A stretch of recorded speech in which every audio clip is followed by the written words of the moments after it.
स्वागत करती हूँ शेर दिल के एक और एपिसोड में। और आज मैं लेके आई हूँ हमारे शहर के एक शेर दिल डॉक्टर की कहानी, उन्हीं की ज़बानी। भाई ये हमारे लिए स्पेशल इसलिए हो गई क्योंकि recently I broke my wrist and operation इन्होंने ही किया, और जितनी कूलली इन्होंने पूरे सिचुएशन को हैंडल किया, और आज अगर मेरा राइट हैंड काम कर पा रहा है तो all thanks to the one and only doctor Vikas Kapoor. Let's go for some sher dil moments. शेर दिल with Smriti. Hello doc, so happy to finally have you.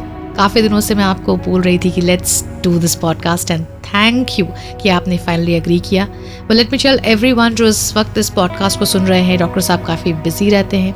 बड़ी बड़ी पर्सनालिटीज़ के इन्होंने ऑपरेशन किए हैं, sports stars, television stars, actors, so many, जिनके बारे में आज हम बातें करने वाले हैं, ऑल्सो इनके लाइफ के बारे में बातें करने वाले हैं। विकास सर, सबसे पहले तो बताइए मुझे कि ये डॉक्टर बनने का प्लान, फैमिली में होता है, ये थोड़ा अजीब लग रहा है सवाल, जैसे कि लोग जनरली पूछते हैं कि ये रेडियो जॉकी कैसे बन गई, तो वैसे मैं आपसे पूछना चाहती हूँ कि डॉक्टर बनना कैसे हुआ सर? जहाँ तक डॉक्टर बनने का सवाल है, वो एक छोटे से समय में छोटे से एक बच्चे का सपना था। जब शायद मेरी माँ बीमार पड़ी थी, उनका हार्ट की सर्जरी 1977 में हुई थी। उस समय मैं 7 या 8 साल का था।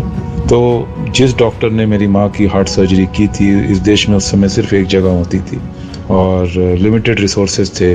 तो उस समय जो उस डॉक्टर के कारण हमें अपने पेरेंट्स वापस मिले या हमारी माँ वापस मिली, शायद उसने मुझे प्रेरित किया कि मैं ये काम करूँगा, और बनना था डॉक्टर, और बन गया फिर आगे चल के ऑर्थोपेडिक सर्जन, क्योंकि मेरा स्पोर्ट्स में और स्पोर्ट्स इंजरीज में बहुत इंटरेस्ट था।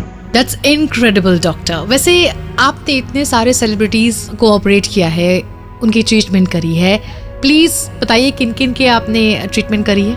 And also I am sure जब सेलिब्रिटीज को हैंडल करना होता है एज अ डॉक्टर, तो उनके टैंट्रम्स भी सर झेलने पड़ते होंगे, उनके डिमांड्स होते होंगे।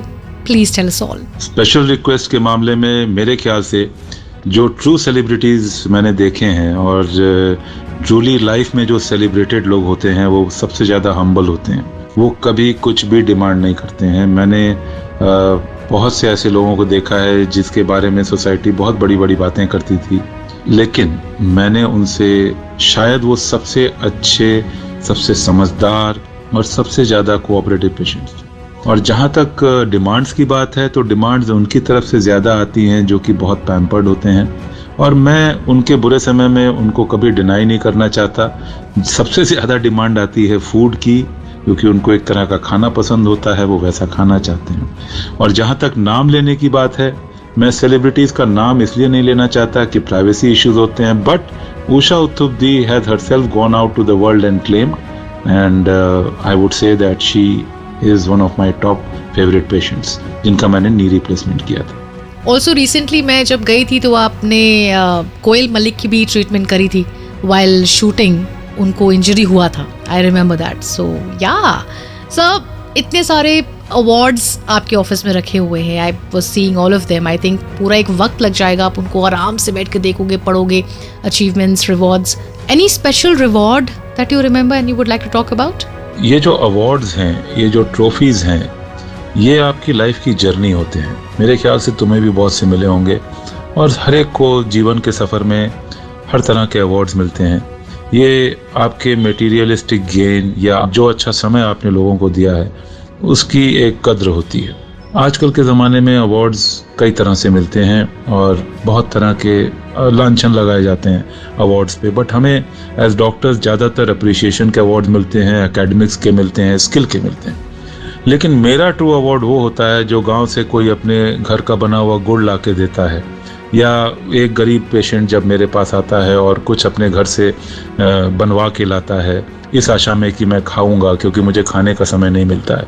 तो वो ट्रू अवार्ड्स तुम्हें कभी मेरे क्लिनिक में या कमरे में नहीं दिखेंगे, क्योंकि वो मैं उनको ग्रहण कर चुका होता हूँ। डन है सर, अगली बार मैं आऊँगी तो अपने घर का बना हुआ, अपनी माँ का हाथ का बना हुआ ठेकुआ आपके पास ज़रूर लेकर आऊँगी। ऑन दैट नोट बढ़ना चाहती हूँ आगे। एंड कई बार सर ऐसा होता है दैट पेशेंट्स जैसा सोचते हैं शायद ट्रीटमेंट वैसा हो नहीं पाता। That is a very painful and emotional moment for the patient and the family. ये आप कैसे मैनेज करते हैं? क्या बोलते हैं उन्हें? How do you deal with the situation? तो जब भी कोई मुझसे पूछता है कि ये क्या बहुत बड़ा ऑपरेशन है या बहुत टफ ऑपरेशन है, तो मैं उससे कहता हूँ मेरे जीवन का तो ये कई हजारवां ऑपरेशन है। मैं 20, 25, 30 हज़ार ऑपरेशंस कर चुका हूँ, तो मेरे लिए तो रोज का काम है। बट आपके जीवन का शायद ये पहला और आखिरी ऑपरेशन है, इसलिए आपके लिए बहुत बड़ा ऑपरेशन है, चाहे वो छोटा हो चाहे जैसा भी हो। तो कई बार ऐसा होता है कि हम कुछ सोच के जाते हैं कि हम ऐसा करके निकलेंगे, और कई बार अंदर की परिस्थितियाँ, जो अंदर जो प्रॉब्लम्स होती हैं पेशेंट को, वो हमारे हिसाब से, हमारे प्लानिंग के हिसाब से नहीं हो पाती, और हम कई बार पेशेंट को वो डिलीवर नहीं कर पाते जो हमने सोचा था। ऐसे में बड़ा ही उनका मन टूट जाता है। कई बार उनको मेडिकल इश्यूज होते हैं जो कि ऑपरेशन के समय या पहले एंटिसिपेटेड नहीं होते हैं, प्रूवन नहीं होते हैं, तब बड़ा मन खराब होता है। और हमें ऐसा लगता है कि क्या पता अगर हम ऐसा नहीं करते तो ऐसा नहीं होता। लेकिन अगर हम इस तरह अपने आप को जज करें तो वो हर एक दिन हमारे लिए चैलेंज है। इसलिए अब ये सोचना ही छोड़ दिया है, तटस्थ होकर चलना पड़ता है। बस लोगों का फायदा करने में ही हमारा फायदा है। क्या बात बोली है साहब। कहते हैं कि डॉक्टर्स इस दुनिया में भगवान का एक रूप होते हैं। जब पेशेंट्स आपके पास पूरे होप लेकर आते हैं, बड़े बड़े इंजरीज के बाद, फ्रैक्चर्स के बाद, तो सबसे ज़्यादा पेशेंट और उसकी फैमिली क्या बोलती है आपको? I mean you must have heard that a lot of times. भूल गए आप काउंट? एक जो सबसे मुश्किल घड़ी होती है वो रोज कुछ नहीं तो बहुत सारे लोग बोल के जाने लगे हैं, और अब इस तरह का एक भय बैठ गया है मन में कि डॉक्टर साहब आप के बिना तो ये हो ही नहीं सकता था, या आप भगवान की तरह हैं या भगवान स्वरूप हैं। जिस चीज़ को हमने जीवन में देखा ही नहीं है, जिसके बारे में हम जानते ही नहीं हैं, जो शायद हमें पता ही नहीं है, हमने जिसके बारे में सिर्फ कल्पना की है, आप और हम वो कैसे हो सकते हैं? हम भी किसी माँ बाप के बच्चे हैं, हमारे भी आगे एक दुनिया है। हम भी आप लोगों की तरह वही सब कुछ करते हैं जो आप करते हैं। तो अपने आप को बहुत ही छोटा महसूस करता हूँ, बड़ा नहीं महसूस करता जब ये सुनता हूँ। और मुझे पता है कि ऐसी एक इमोशनल घड़ी होती है जब हमारे आत्मीय लोगों की सर्जरी होती है कि हम भावावेश में आकर के ये बातें बोल जाते हैं, और हमें ऐसा नहीं बोलना चाहिए। रिस्पेक्ट एक अलग जगह है, बट भगवान का दर्जा ही कुछ और है। मैं भी एक भगवान को पूछता हूँ, और ये जानता हूँ मैं कभी भी उसके कहीं भी आसपास नहीं जा सकता, कोई भी डॉक्टर नहीं जा सकता। Very well said sir, very very well said. On that note, would you like to say something? कोई मैसेज देना चाहेंगे जितने भी एस्पायरिंग डॉक्टर्स हैं, या फिर इन जनरल क्या बोलना चाहेंगे सर? डॉक्टर का कर्म क्षेत्र होता है अस्पताल, और आज ये कर्म क्षेत्र कुरुक्षेत्र में परिवर्तित हो चुका है। और मेरा मैसेज आने वाले डॉक्टर्स के लिए ये है कि हमारे देश में भारी कमी है। आप लोग डरिए मत, आप लोग खूब आगे बढ़ के काम कीजिए। बहुत ज़रूरत है। जिस देश में 140 करोड़ 150 करोड़ लोग हैं, वहाँ पे करोड़ों डॉक्टर्स की ज़रूरत पड़ेगी, और आपको इससे अच्छा काम अपने जीवन में मिल नहीं सकता। थोड़ी मेहनत करें, हताश न हो। जीवन आगे आपके लिए है, और दूसरे के जीवन को संवारने का इससे अच्छा तरीका, इससे अच्छा करियर और कुछ नहीं। एक और छोटी सी बात है जिसके बिना ये सारा डिस्कशन अधूरा है।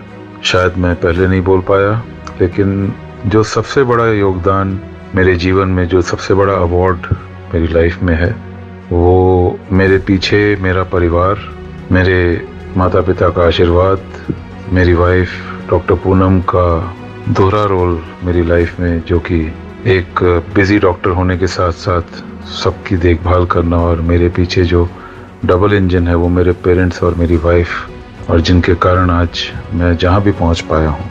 और मैं सबको चाहूँगा कि सबका परिवार सुखी रहे, सब खुश रहें, और हमेशा अच्छी तरह से आगे बढ़ें जीवन में। डॉक्टर्स भगवान का रूप होते हैं। Guys, let's not forget that. Thank you so much for listening.